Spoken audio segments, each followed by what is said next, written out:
Hey guys. Well, Dr. G Code here. About like printing, 3D printing. My real problem would be ventilators. Because once we use up all our ventilators, or there's patients on ventilators,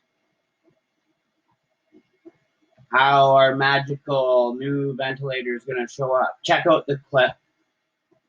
And right now, I'm 3D printing mini ventilator, totally 100% 3D printed.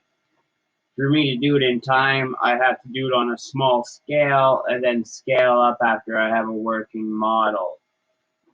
Half the job's already done. I just want to make it 100% 3D printable.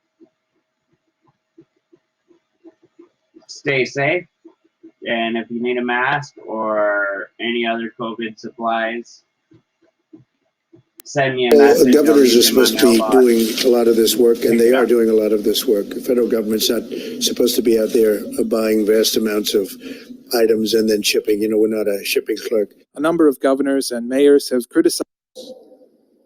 Really? What am I going to do with 400 ventilators when I need 30,000? You pick the 26,000 people who are going to die because you only sent 400 ventilators. The Federal Defense Procurement Act can actually help companies because the federal government can say, look, I need you to go into this business. I will contract with you today for X number of ventilators. Here is the startup capital you need. Only the federal government has that power.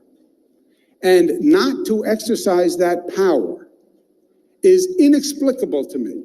The federal government has been absent. So, for example,